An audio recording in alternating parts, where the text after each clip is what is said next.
За, сайн байцгаана уу хүмүүс ээ.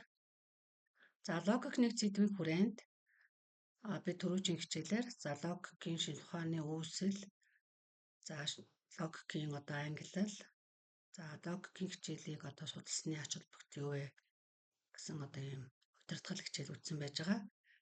За, энэ нэг сэдвийн хүрээнд өнөөдөр семантик категори гэж юу вэ гэдгийг дэлгэрүүлэн тайлбарлая.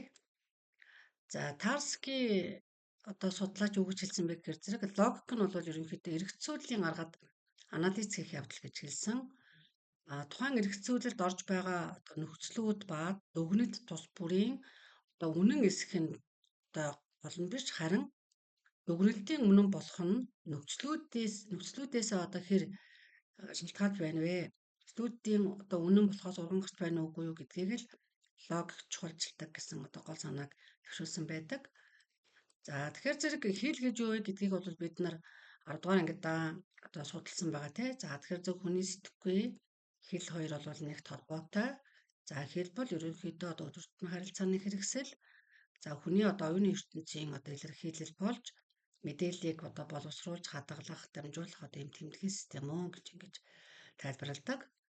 За, тэгээд хэл бол тухайн үндэстэн угсаатныг нэгтгэж нийгэм болгож яадаг гол шинж соёлыг нэг үеэс нөгөөд дамжуулдаг юм арга хэрэгслээ гэж ингэж судалсан.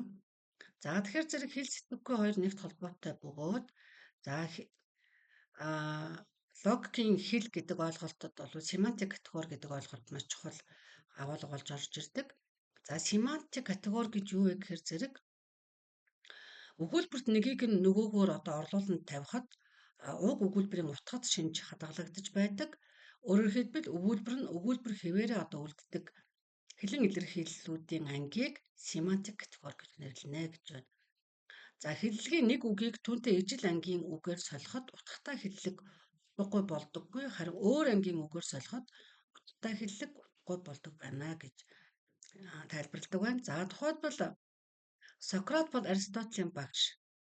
Энэ өгүүлбэрийг аваад үзэхэд үгийн тодорхой хувьд бол үнэн бөгөөд зөв өгүүлбэр гэж харагдаж байна. За, харин жин бол Аристотелийн багш гэд ингээд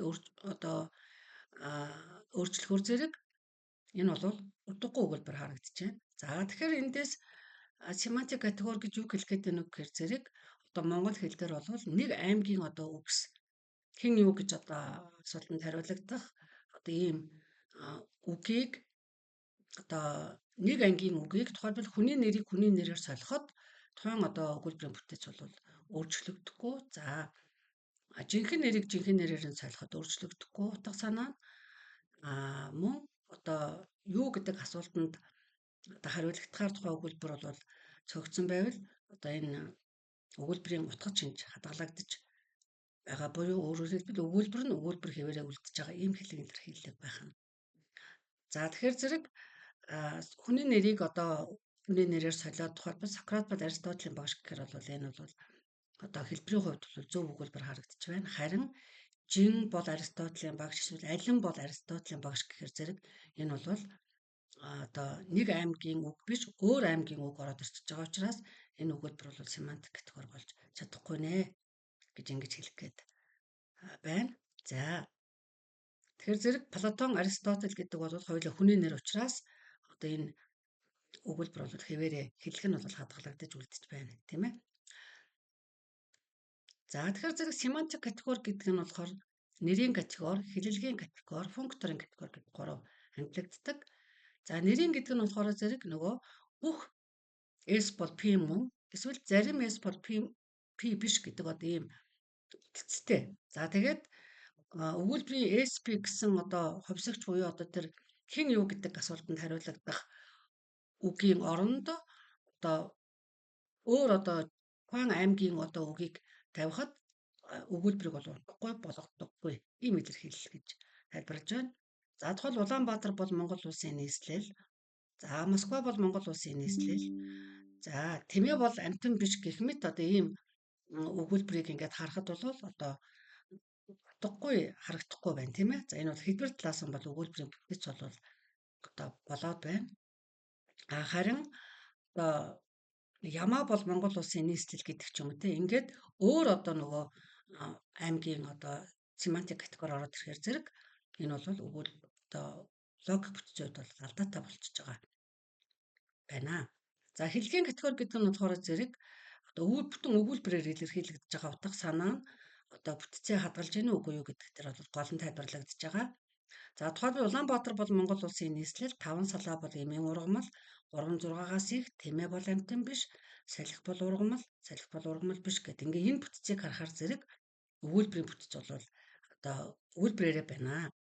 Харин хэлгийн категорид бол үнэн юм уу худал байна гэдэг нь бол гол одоо биш. Харин өгүүлбэрийн бүтцийн хувьд бол энэ хэллэг нь одоо зөв байна уу гэдэг нь бол эндээс хэлгийн категориор дамжиж илэрхийлэгддэг байна.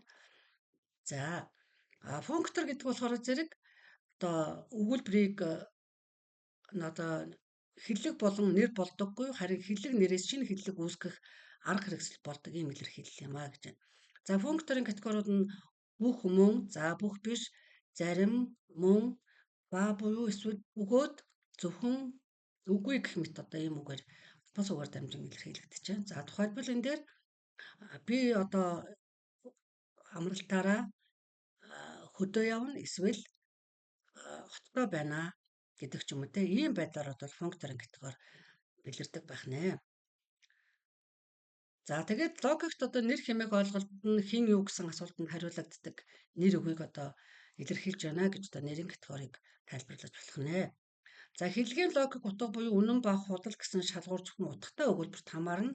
За утгатай байна гэдэг нь заавал үнэн байна гэсэн үг биш юм. За тэр нь худалж байж болно гэдэг бас энэ семантик категорийн одоо өгтгоныг тайлбарлахдаа анхаарах хэрэгтэй.